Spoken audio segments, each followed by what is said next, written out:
Buenos días, queridos amigos.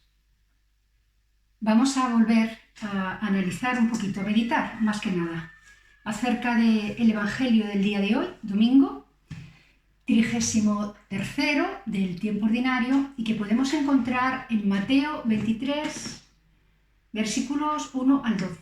Lo leo rápidamente para que podamos situarnos un poquito.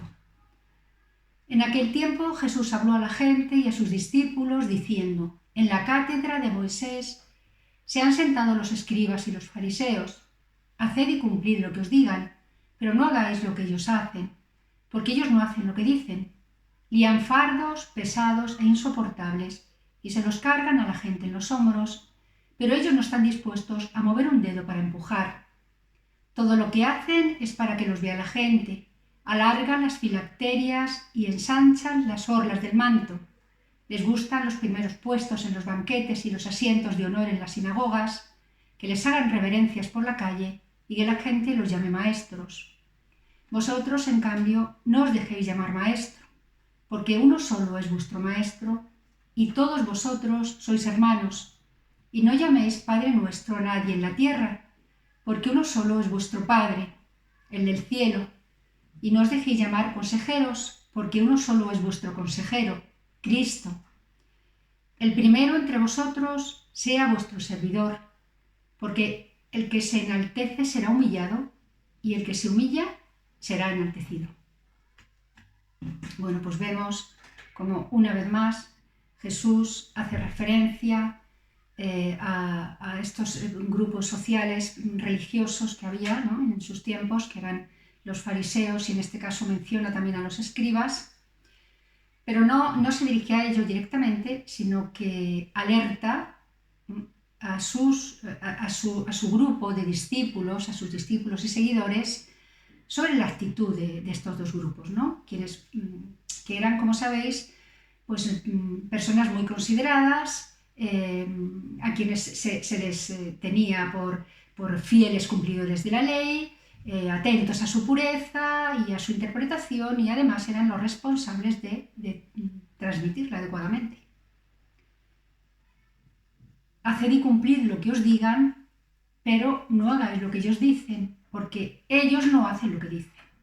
Fijaos que Jesús no está diciendo que su doctrina, la doctrina de estos grupos, sea incorrecta.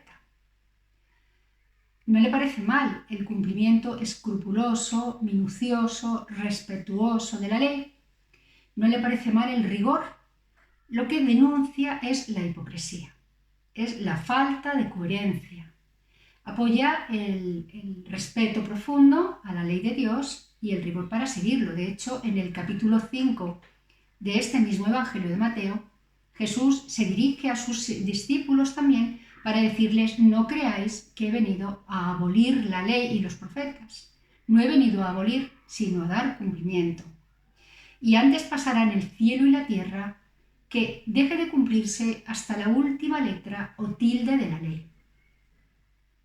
Jesús está reconociendo, está dando validez a la ley de Dios, a la ley que Dios había entregado a Moisés y que después el pueblo había ido haciendo crecer. Está validando lo que decían los profetas, está validando todo lo que recogían sus escrituras, que son las nuestras también, las del Antiguo Testamento. Lo que a Jesús no le gusta, no le parece correcto, es que ellos no cumplen lo que predican. Ser minuciosos con la interpretación y el análisis de la voluntad de Yahvé está muy bien, pero además hay que cumplir con el mismo escrúpulo aquello que se predica, aquello en lo que uno cree, sobre todo si se predica y se pide a los demás que lo cumplan. De esta doctrina que Dios les había dado, de estas leyes que Dios había entregado a Moisés para que la diese a su pueblo, habían ido haciendo tal cantidad de prohibiciones y de mandatos que, claro, era dificilísimo ponerlo en práctica todo. Por eso Él les dice que hacen, que depositan, que ponen en los hombros de la gente pesadísimas cargas y que son muy difíciles de llevar a cabo y que ellos no mueven un dedo, además. Pero sobre todo yo lo que veo es en esta doctrina, ¿no? en estas palabras de Jesús, en este Evangelio, lo que yo veo es un rechazo por parte de Jesús a la vanidad. La hipocresía por delante, ¿no? Pero sobre todo a la vanidad, a la soberbia de creerse importantes, a la soberbia de pasearse mostrando, sacando pecho, ¿no? con todo el orgullo, haciéndose llamar maestros y disfrutando de las reverencias que les hacen y bueno, pues todo eso que a los hombres nos gusta tanto, que nos gusta incluso también a nosotros, ¿no? En nuestra sociedad, de otro modo, ¿no? Pero la vanidad está presente también en nuestra vida. Hay que, con todas las distancias, claro, porque hay que tener presente que en aquella sociedad y en aquel momento de la historia el prestigio estaba relacionado con el cumplimiento de la ley. El cumplimiento y el conocimiento. Los hombres considerados importantes, los hombres respetados, eran aquellos que más estrictamente cumplían la ley de Dios. El poder político lo tenían los romanos, pero los romanos no eran respetados porque no formaban parte del pueblo elegido. Los fariseos y los saduceos y los escribas, pues sí, formaban parte del pueblo elegido y de ellos dependía, como decimos, ¿no? La transmisión y la pureza de la ley, y por eso estos grupos eran respetados y admirados, y por eso ellos se llenaban de orgullo y buscaban ser admirados. Y Jesús está denunciando que a ellos, con ese comportamiento, con ese situarse por encima de sus hermanos, lo que realmente les movía no era el amor a Dios. No era el amor a la voluntad de Dios representada en la ley, sino la vanidad. Todo lo que hacen es para que los vean. Alargan las filacterias y ensanchan las orlas del manto. Las filacterias eran unas cajitas de cuero delgadito, finito, en las que introducían unos rollos escritos con pasajes de las escrituras, ¿no? Del Antiguo Testamento, del Deuteronomio, del Éxodo. Las escribían, las enrollaban y las metían en esas cajitas y se las ponían en la frente y en el brazo. Era un modo literal de cumplir uno de los mandatos del Deuteronomio, que decía: poned estas palabras en vuestro corazón y en vuestra mente, y atadlas a vuestra mano como una señal, y que sean como una insignia entre vuestros ojos. La palabra de Dios tenía que ser recordada, por eso se ponían una de las filacterias en la frente, en la cabeza, y la otra, además, se la ponía en el brazo, porque la palabra tenía que ser puesta en práctica también, no solo recordada. Y las orlas del manto eran unas cuerdas retorcidas de color azul que iban sujetas, cosidas a las ropas exteriores, pues como las togas y los mantos de los israelitas, para recordarles su obligación de ser fieles al Señor. Una longitud mayor de las orlas de los mantos era interpretada como una señal de una gran fidelidad. Eran un signo externo cuya finalidad era mantener internamente la fe y la lealtad debidas a Yahvé. Pero claro, como daban tanta importancia a las prácticas externas y eran tan numerosas, al final todo esto perdía sentido, ¿no? Ellos perdían de vista el verdadero sentido de aquello que representaban. El domingo anterior también veíamos que Jesús respetaba la ley, ¿no? Cuando le preguntan cuál es el primero de los mandamientos, Jesús dice: amarás a Dios con todo tu corazón, con toda tu mente, con toda tu fuerza. Palabras del Antiguo Testamento. Es decir, está validando la ley. Pero Jesús añade inmediatamente algo que ellos no tienen en cuenta, que es el amor al prójimo, y no de cualquier modo. No habla de respeto, no habla de cariño, no, habla de amarlos como nos amamos a nosotros mismos. Jesús también vemos cómo rechaza, como hay en su corazón y en su palabra, un rechazo importante a esa vanidad que estos grupos estaban manifestando, ¿no? A ese buscar los primeros puestos en las sinagogas y los bancos y ese buscar ser llamados maestros. Pero hoy además, en este Evangelio, les acusa de cargar sobre sus hombros pesados fardos que ellos no llevan. Yo, de todos modos, lo que creo que es más importante aquí, ¿no? Es lo que a Jesús seguramente le parece más grave, es que no sean capaces de reconocer a Dios después de tanto profeta y de tanta palabra y de tanta norma y de tanta historia como tenían, ¿no? Ellos que decían amar a Dios con todo su corazón, con toda su mente y toda su fuerza, al final eran incapaces de entender el verdadero sentido de la ley de Dios. Y claro, ellos sabían por las escrituras que Dios pide misericordia y no sacrificios. La misma frase, amarás a tu prójimo como a ti mismo, que citaba Jesús en el Evangelio anterior, la toma de las escrituras. Ellos la conocían perfectamente porque está en nuestro libro Levítico. Y era como si Jesús estuviera diciendo, ¿por qué se les olvida lo más importante? El amor que Dios pide. ¿Por qué se les olvida eso de misericordia quiero y no sacrificios? ¿Por qué no tienen en cuenta la ley del amor? Que además es lo que Jesús vino a traer. Aquello que cumplió fielmente con su vida y con sus hechos y con su palabra de principio a fin. Ese querer ser más importantes, ser llamados maestros y ser pues como halagados, ¿no? Públicamente, es algo que manifiesta como mucha oscuridad interior, ¿no? Como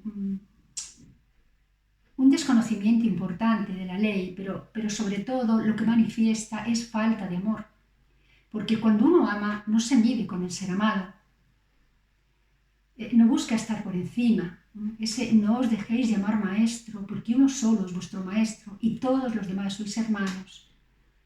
Pues es como que ellos, lo de que son hermanos y que uno solo es maestro, pues no lo acababan, ¿no? de entender, porque se dejaban llevar por la vanidad y por la soberbia. Y al Señor no le gustan la vanidad y la soberbia, en realidad no nos gustan a nadie. Somos todos soberbios, somos todos muy vanidosos, pero esa misma vanidad y esa misma soberbia que todos tenemos, al final, cuando la vemos en otros, nos produce un gran rechazo. La gente presumida, las personas arrogantes, los que van así con la barbilla para arriba, los que van presumiendo de que tienen, de que saben, o sea, eso nos produce un rechazo importante. ¿Por qué? Pues porque de algún modo ese presumir ante nosotros o nosotros ante los demás es un modo de degradar al otro, de decir tú no tienes lo que tengo yo, tú no estás por debajo, y además de hacerlo con alegría. Estoy contento porque tengo cosas que no tienes tú, porque tengo un cargo en el trabajo que tú no tienes, porque tengo una casa que no tienes tú, o tengo un coche, o tengo, no sé. Y claro, lo que Dios nos pide es justamente lo contrario. Lo que Dios nos está pidiendo es humildad. Y además nos dice que el más importante no es el que más tiene, ni el que más sabe, sino aquel que se pone al servicio de los demás. O sea, aquel que hace lo que él hizo. Agacharse para lavar los pies de sus discípulos, incluido Judas, que unas horas después lo iba a entregar, o lo había entregado ya, aunque no lo sabía.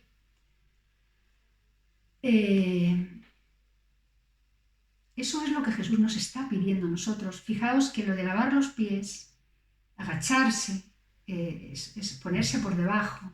Eso era una tarea reservada únicamente para el servicio, ¿no? Los criados, los esclavos que tenían. Y Jesús, sin embargo, lo hace.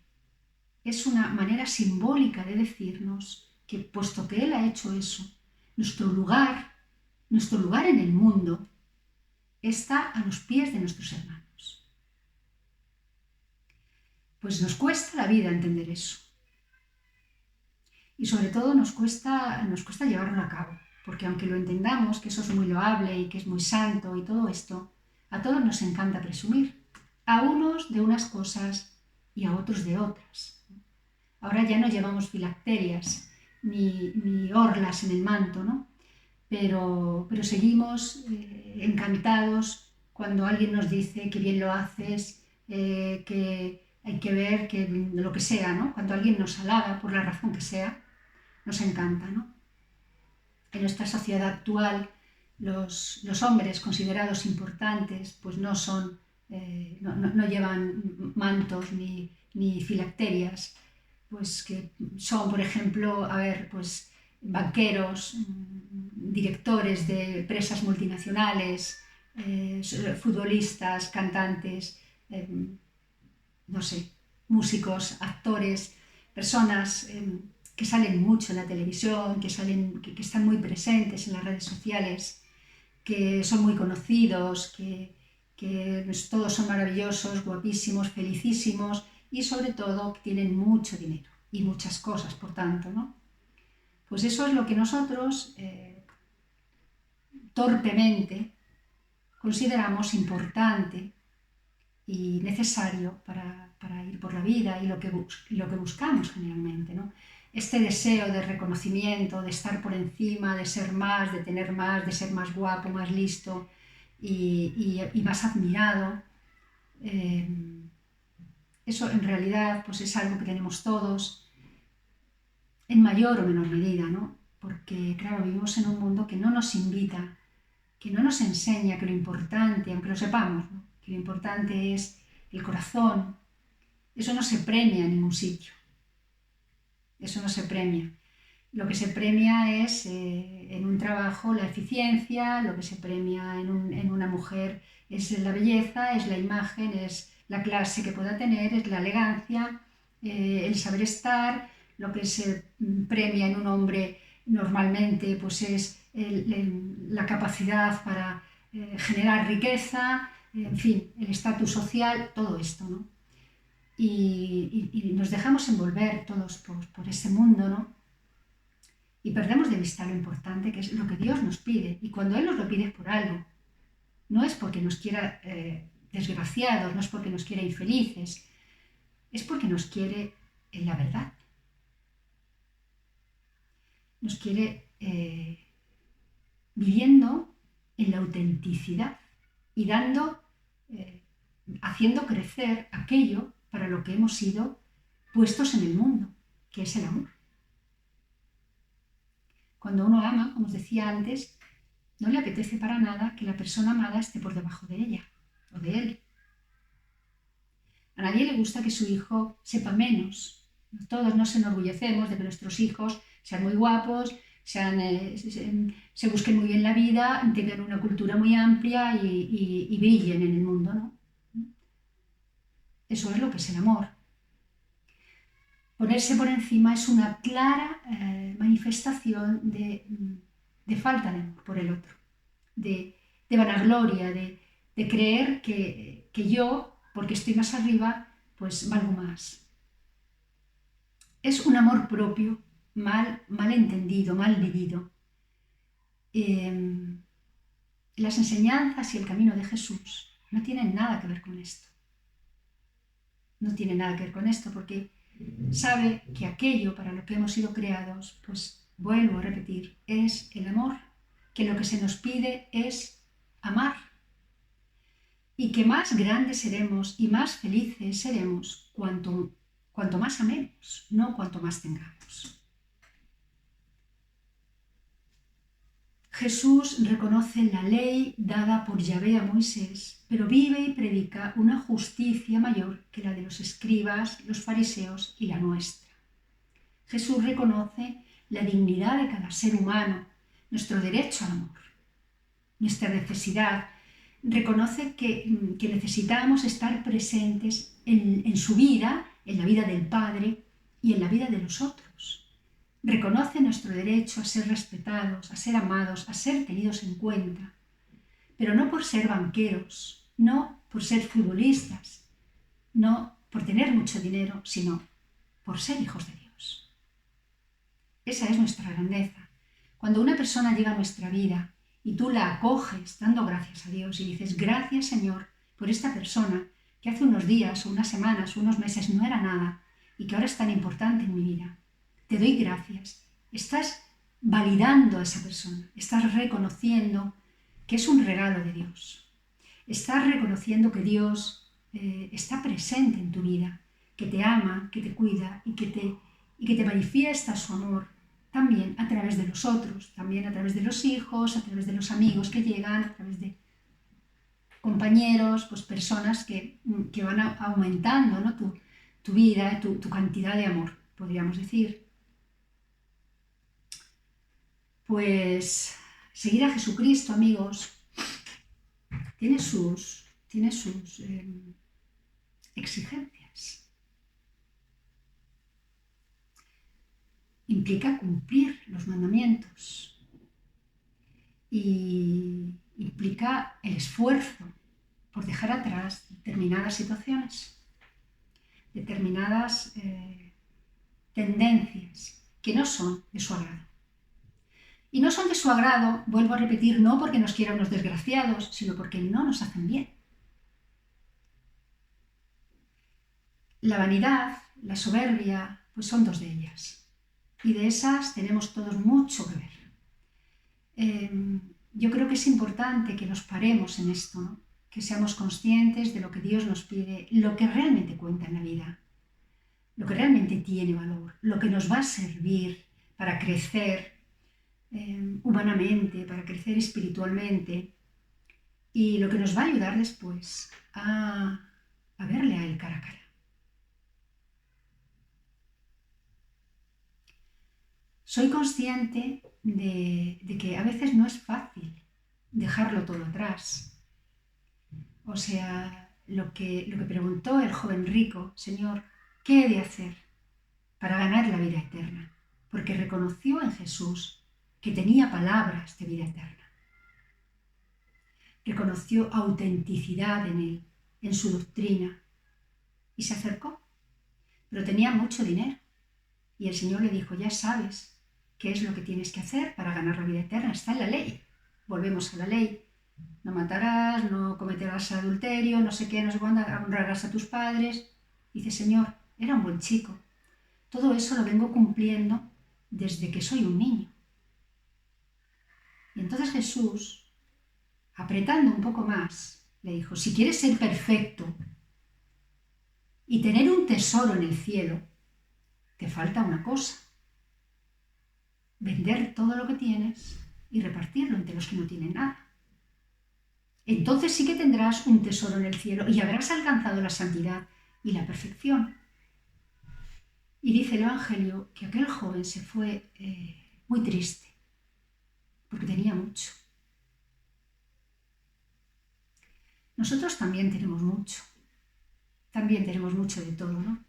Y para nosotros también es muy difícil a veces dejar atrás pues determinadas cosas a las que estamos acostumbrados.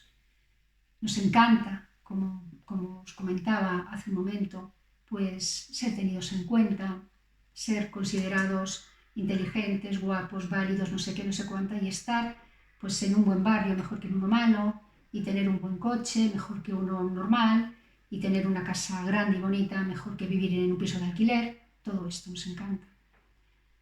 Pero yo creo que la tendencia debe ser a ser sensatos, ¿no? A meditar la palabra de Dios, a hacer la vida poco a poco, ¿no? A llevarla al corazón, pensarla y después llevarla al corazón y, como hacían nuestros antepasados, los judíos, ponerla en práctica. Y si somos conscientes de que no podemos, pues lo que tenemos que hacer es pedir ayuda. Porque si es por nosotros, no cambia prácticamente nada en nuestra vida. Nuestra vida cambia cuando nosotros pedimos ayuda, cuando nosotros miramos al cielo y decimos: Señor, yo sola no puedo. Necesito que tú me ayudes en esto, porque yo no soy capaz de amar a esta persona como tú me pides, porque me produce un rechazo visceral por lo que hace, por lo que es o por lo que sea. Necesito ayuda en esto de la vanidad, porque oye, a mí también me gusta pues llevar buenos bolsos y llevar ropa de marca y comprarme un abrigo de Versace y todas esas cosas. Señor, pues tú me tienes que cambiar, porque yo sola no puedo. Entonces, lo primero es tomar conciencia de nuestra pobreza, de nuestros defectos, de aquello que tenemos que cambiar, y después pedirle al Señor que nos ayude.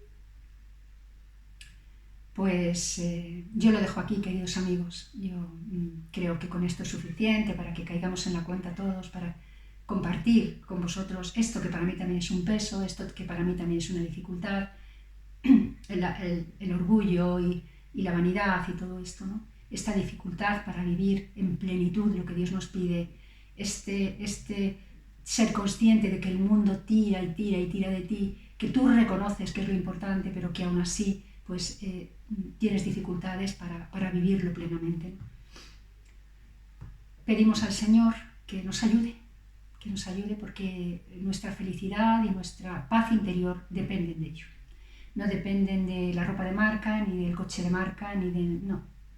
Dependen de vivir como Dios nos pide, como vivió Jesús. Así que se lo pido para mí, para los míos y para vosotros también, ¿no? Os envío muchas, muchas bendiciones y un abrazo muy, muy fuerte, y os emplazo a la siguiente charla, si queréis. Hasta el próximo día.